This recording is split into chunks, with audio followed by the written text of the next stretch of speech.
everyone, welcome back to my YouTube channel Vigyan Zone. Today we are going to start chapter number 18 of class 8th, that is pollution of air and water. Okay, let's start with the term pollution. हमें एक term दिखाई दे रही है यहाँ पर title में pollution. Pollution क्या होता है इसके बारे में बात करते हैं थोड़ी सी. जब भी हमारी एयर या कोई भी natural resource, air, water, soil, कोई भी नेचुरल रिसोर्स जो हमारा होता है वो कंटामिनेट होना स्टार्ट हो जाता है और उसका इफेक्ट होता है हमारे एनवायरनमेंट में. कोई भी नेचुरल रिसोर्स जब कंटामिनेट होना स्टार्ट हो जाता है और उसका इफेक्ट हमारे एनवायरनमेंट पर पड़ता है, उससे हम पॉल्यूशन कहते हैं.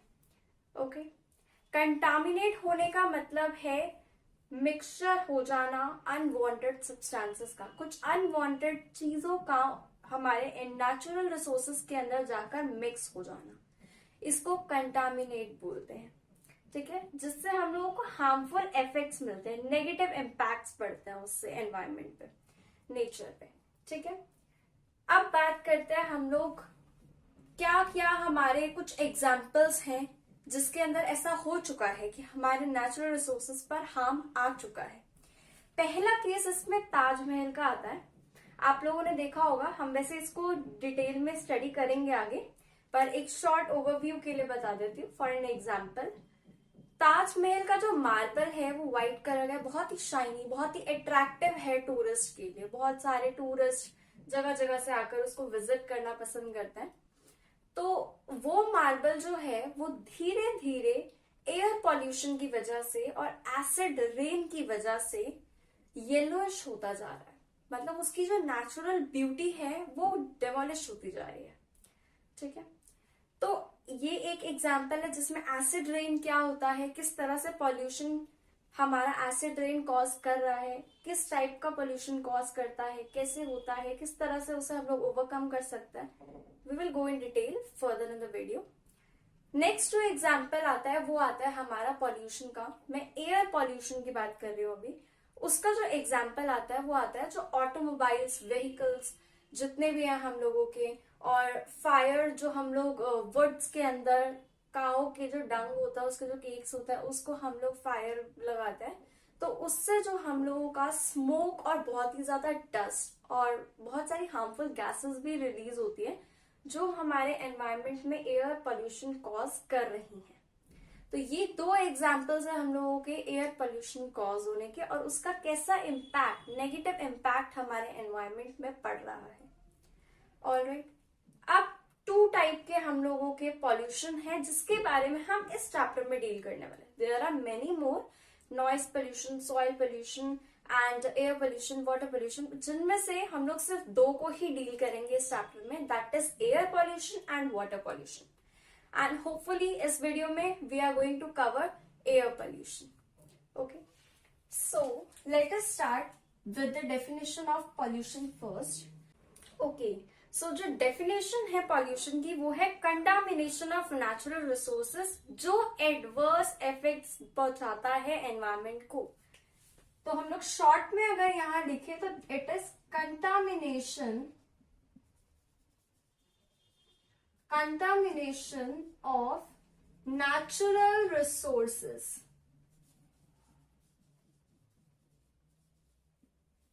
Okay, contamination of natural resources. अब बात करते हैं टू टाइप्स के पॉल्यूशन की. The first one is air pollution.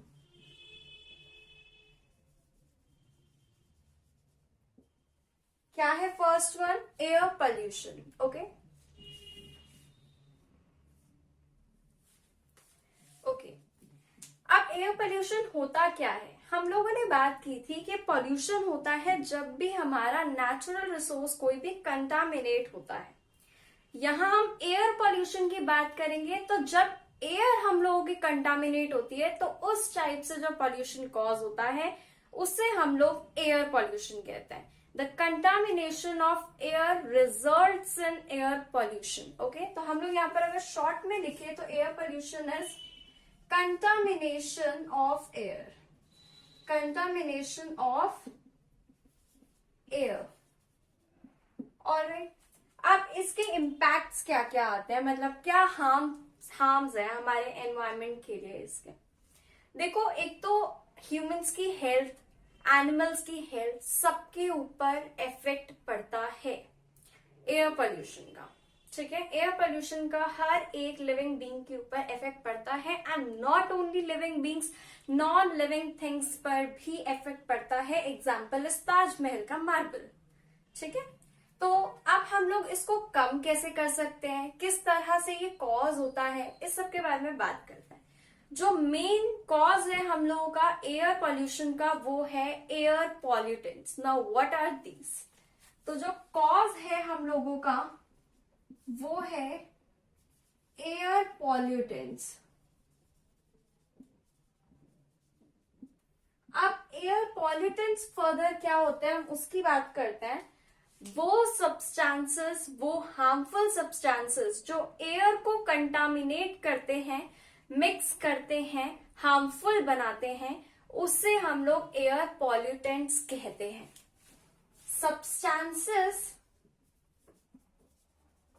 substances which contaminate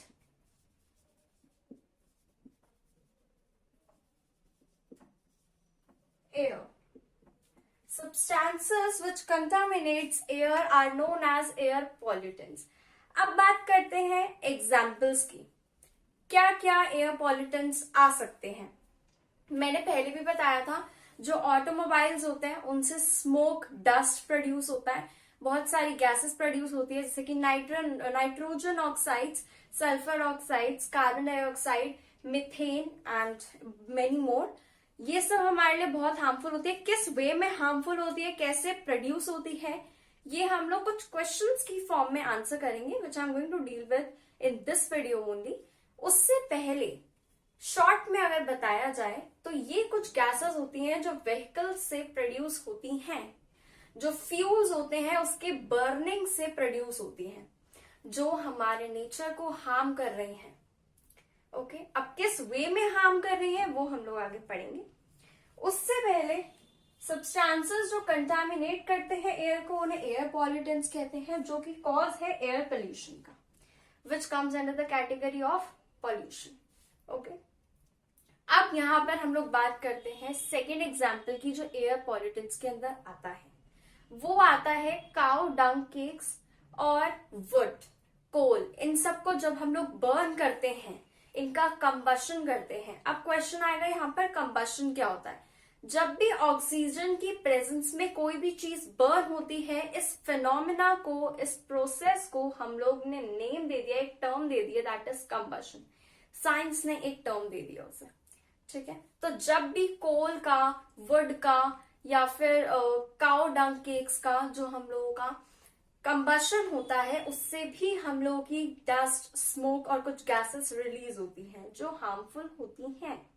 ठीक है, तो ये सब कलेक्टिवली हम लोगों का आता है एयर पॉल्यूटेंट्स के अंडर। ओके, जो मेजर एक हम लोगों का जो सोर्स है एयर पॉल्यूटेंट्स का, वो हम लोगों का पेट्रोलियम रिफाइनरीज से भी आता है।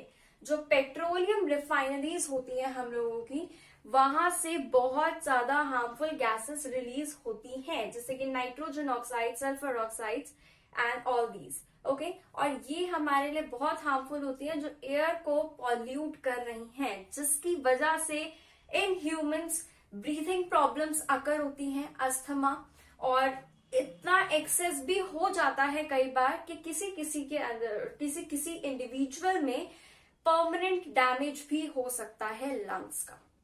ओके, तो ये कुछ कॉजेस हैं और कुछ इम्पैक्ट्स हैं जो हमारे नेचर में, हमारे एनवायरनमेंट में हो रहे हैं ड्यू टू एयर पोल्यूशन। अब इसको कम कैसे किया जाए, अगर हम इसकी बात करें, गवर्नमेंट ने बहुत सारे स्टेप्स लिए हैं, जिनमें से एक है जो पेट्रोलियम और कोल और ये जो फ्यूल्स होते हैं, इनको छोड़कर कुछ ऐसे फ्यूल्स को यूज करना जिसके अंदर ऐसी गैसेस कम अमाउंट में प्रोड्यूस होती है या फिर होती ही नहीं है ऐसी। और उनमें से दो एग्जाम्पल्स है एलपीजी और सीएनजी के, liquefied petroleum gas and CNG. तो ये दो हम लोगों के एग्जाम्पल्स हैं यहाँ पर, दो गैसेस को एज अ सब्स्टिट्यूट यूज किया जाने लगा, that was LPG and CNG. I am writing down the full form for that. LPG, that is liquefied petroleum gas, and CNG, that is compressed natural gas. तो ये दो substitutes को use किया जाने लगा पेट्रोल, डीजल और कोल इन सब की जगह पर. ओके, अब हम लोग बात करते हैं एक और चीज की जो कि यूज की जाने लगी, मतलब जो हार्मफुल थी हमारे एनवायरनमेंट के लिए, और उसकी जगह पर अब उसके सब्स्टिट्यूट्स यूज किए जाते हैं. तो एयर पॉल्यूशन हो भी रहा है, पर उसके ऊपर कुछ ना कुछ वर्क कर रही है गवर्नमेंट, पर फिर भी कंप्लीटली खत्म नहीं हो पा रहा है. देखो, एयर जो है वो बहुत ही ज्यादा इंपॉर्टेंट है हमारे सर्वाइवल के लिए, लिविंग बींग्स के सर्वाइवल के लिए. ये बात हम बहुत अच्छे से जानते हैं. हम लोग कुछ मिनट्स के लिए भी विदाउट एयर नहीं रह सकते. हम लोग सांस लेते हैं, we breathe in, we breathe out, everything is about gases and air. तो हम लोग कुछ मिनट्स के लिए भी नहीं रह सकते हैं बिना एयर के. तो how important is air for us? बहुत इंपॉर्टेंट है, राइट? अब हम लोग इससे पहले एक चीज समझते हैं कि हमारी एयर की कॉम्पोजिशन है कैसी. जो एयर होती है, जो हमारे आसपास एनवायरनमेंट में प्रेजेंट है, वो गैसेस का मिक्सचर होता है.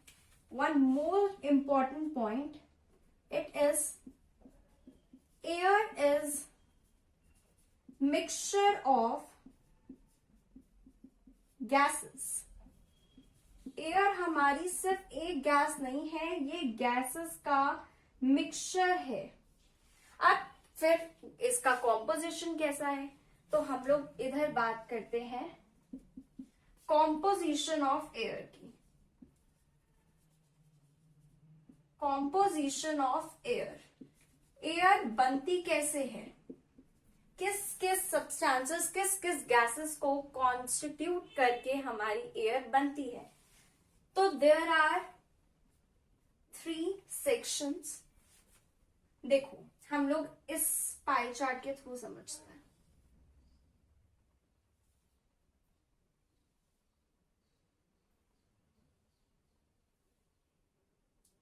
ऑलराइट, इस तरह से समझते हैं.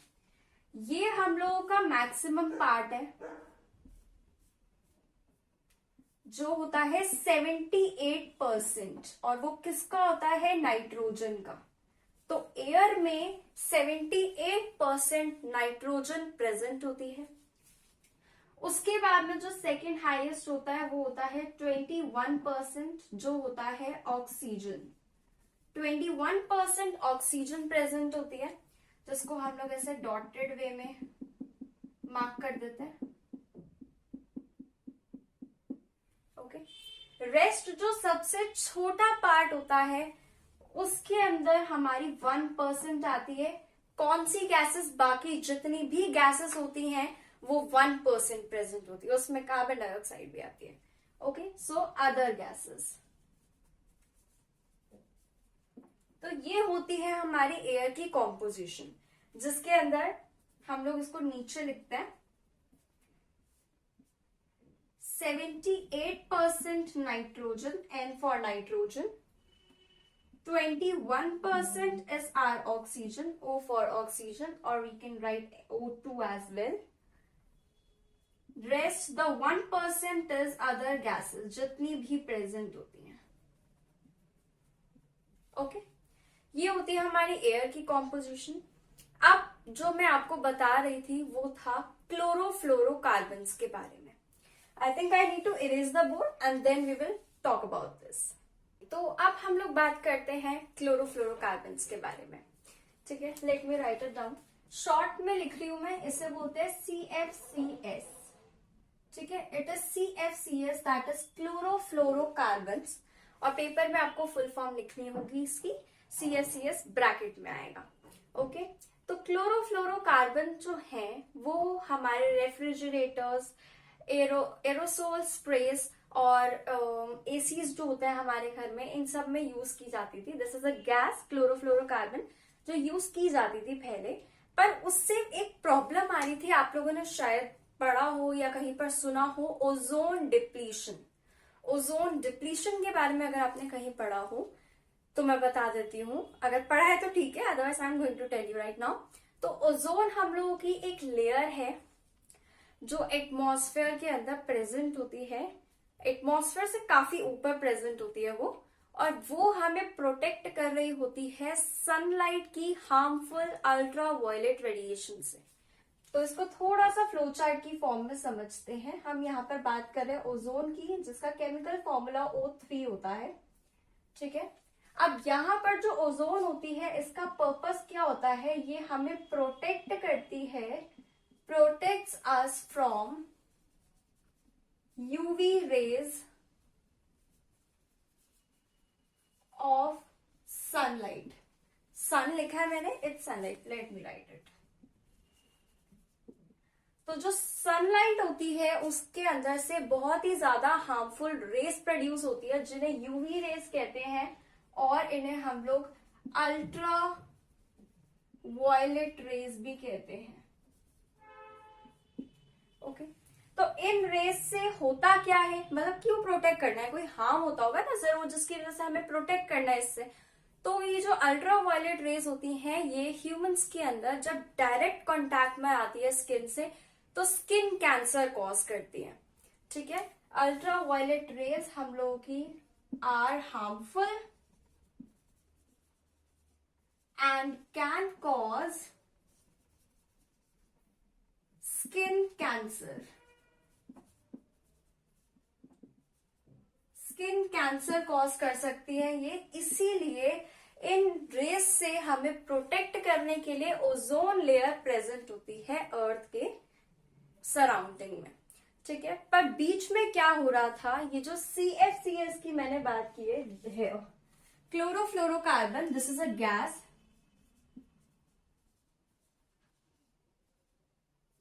I am so sorry, this is a gas CFCs। इसकी वजह से जो रेफ्रिजरेटर, एरोसोल स्प्रेस और एयर कंडीशनर्स जो आप में के AC होते हैं, इन सब के अंदर कॉमनली यूज की जाती थी। इसके रिलीज की वजह से जो ओजोन लेयर थी वो डिप्लीट हो रही थी, मतलब कि वो खत्म हो रही थी उन एरिया से जहां पर बहुत ज्यादा पड़ती थी CFC, ठीक है। तो उसकी वजह से क्या हो रहा था, डायरेक्टली जो सन रेस के अंदर जो हमारी अल्ट्रा वायलेट रेज होती है सनलाइट में, वो लोगों के नीचे अर्थ के सरफेस पर उनके स्किन के ऊपर फॉल हो रही थी, जिसकी वजह से लोगों को डिजीजेस होनी स्टार्ट हो गई थी, स्किन इरिटेशन, स्किन कैंसर, ये सब स्टार्ट हो गया था। इसी की वजह से हमारे एक तरीके से नेचर में हार्म हो रहा है ना, तो अब इसको भी हमें रोकना था। किस तरह से रोका जाए, अगर पूरी ओजोन लेयर डिप्लीट हो गई तो बहुत प्रॉब्लम हो जाएगी। तो इसीलिए CFC के सब्स्टिट्यूट्स निकाले गए। एक फ्रीऑन गैस होती है जिसको यूज किया जाता है आज के टाइम पर, ओके। तो ये था CFC का, ओजोन किस तरह से डिप्लीट हो रही है CFC से, ये हायर क्लासेस के अंदर पूरे केमिकल फॉर्मूला के साथ में एक्सप्लेन किया जाता है, but at your level this is it for you, okay. अब नेक्स्ट हम लोग बात करते हैं स्मोक की, ठीक है। हम लोग बात करते हैं नेक्स्ट स्मोक की। अब सोचो ये वर्ड कहां से आया है, ओके। तो देखो, स्मोक और फॉग, स्मोक का SMO और फॉग का OG, इन दोनों को जब हम कंबाइन कर देते हैं तो हम लोगों का बनता है स्मॉग, ठीक है। अब ये भी हम लोगों के जो चिल्ड्रंस होता है उनके अंदर respiratory problems, breathing problems, asthma और इम्पेयरमेंट ऑफ लंग्स और ये सब चीजें कॉज कर रहा है, जिसकी, और ये मेनली ना विंटर्स के टाइम पर होता है। आप लोगों ने देखा होगा अभी विंटर्स का टाइम स्टार्ट होने वाला है, दिवाली के बाद में बाहर बहुत ज्यादा स्मोक, धुआं धुआं सा ऐसा लगता है। कई लोग उसे फॉग बोलते हैं, कई लोग उसे स्मोक बोलते हैं, पर वो स्मोक और फॉग का मिक्सचर होता है, okay. So the smoke is a layer which is formed by the mixture of smoke and fog, okay, skin और आईज के अंदर भी इरिटेशन स्टार्ट हो जाती है इसकी वजह से। अब इसको भी हमें कम करना पड़ेगा, ये भी एक तरीके से एयर पॉल्यूशन की वजह से ही हो रहा है। ओके, तो ये आपका एक क्वेश्चन आ सकता है कि what is smog which is mentioned in your NCERT books. अब बात करते हैं हम लोग एयर पॉल्यूटेंट्स की। 2 एयर पॉल्यूटेंट्स की बात करूंगी मैं कि किस तरह से वो कॉज होते हैं, मतलब किस तरह प्रोड्यूस होते हैं और उनके कॉजेस क्या होते हैं, क्या इम्पैक्ट पड़ता है उसका लिविंग बींग्स पर और एनवायरमेंट पर। ठीक है, पहली हम लोग बात करेंगे कार्बन मोनोऑक्साइड की, जो कि एनसीईआरटी में मेंशन है। एनसीईआरटी से बाहर इस लेवल पे कुछ भी नहीं आता है, एनसीईआरटी को अच्छे से कर लो, that's it, that's my personal experience. Okay, तो हम लोग बात करते हैं सबसे पहले कार्बन मोनोऑक्साइड की। फर्स्ट जो हमारा एयर पॉल्यूटेंट है जिसकी हम लोग डिटेल में थोड़ी सी बात करें, थोड़ा सा डिटेल एकदम थोड़ा सा, दैट इज कार्बन मोनोऑक्साइड। अब ये प्रोड्यूस कैसे होती है, पहला क्वेश्चन आता है हाउ प्रोड्यूस्ड। प्रोड्यूस कैसे होती है carbon monoxide?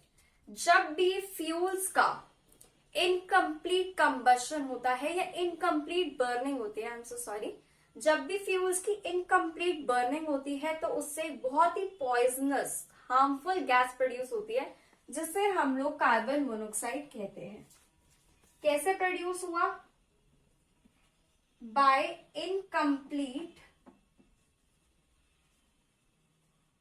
Incomplete burning of fuels. ठीक है, अब इससे होता क्या है, ये गैस क्या करती है कार्बन मोनोऑक्साइड, ये हम लोगों की बॉडी के अंदर जो ऑक्सीजन कैरिंग कैपेसिटी होती है उसे ऑल्टर कर देती है, कम कर देती है। ठीक है, तो जिसकी वजह से जो बॉडी है उसमें ऑक्सीजन का सप्लाई प्रॉपरली नहीं हो पाता है। तो जो नेक्स्ट हम लोगों की गैस आती है सेकेंड, वो है सल्फर डाइऑक्साइड। ये कैसे प्रोड्यूस होती है? By the combustion of fuels. जब इनकम्प्लीट बर्निंग होती है फ्यूल्स की तो हम लोगों की कार्बन मोनोऑक्साइड प्रोड्यूस होती है जो ऑक्सीजन कैरिंग कैपेसिटी को कम कर देती है हमारी बॉडी में, ओके, ब्लड के अंदर। ठीक है, और सेकेंड आती है हम लोगों की जब कंबशन होता है फ्यूल्स का, उससे हमारी जो गैस प्रोड्यूस होती है उसे सल्फर डाइऑक्साइड बोलते हैं और ये रेस्पिरेटरी प्रॉब्लम्स कॉज करती है। So this was it about this video, this part of this chapter. I hope you all like this video. Like, subscribe and share to my YouTube channel.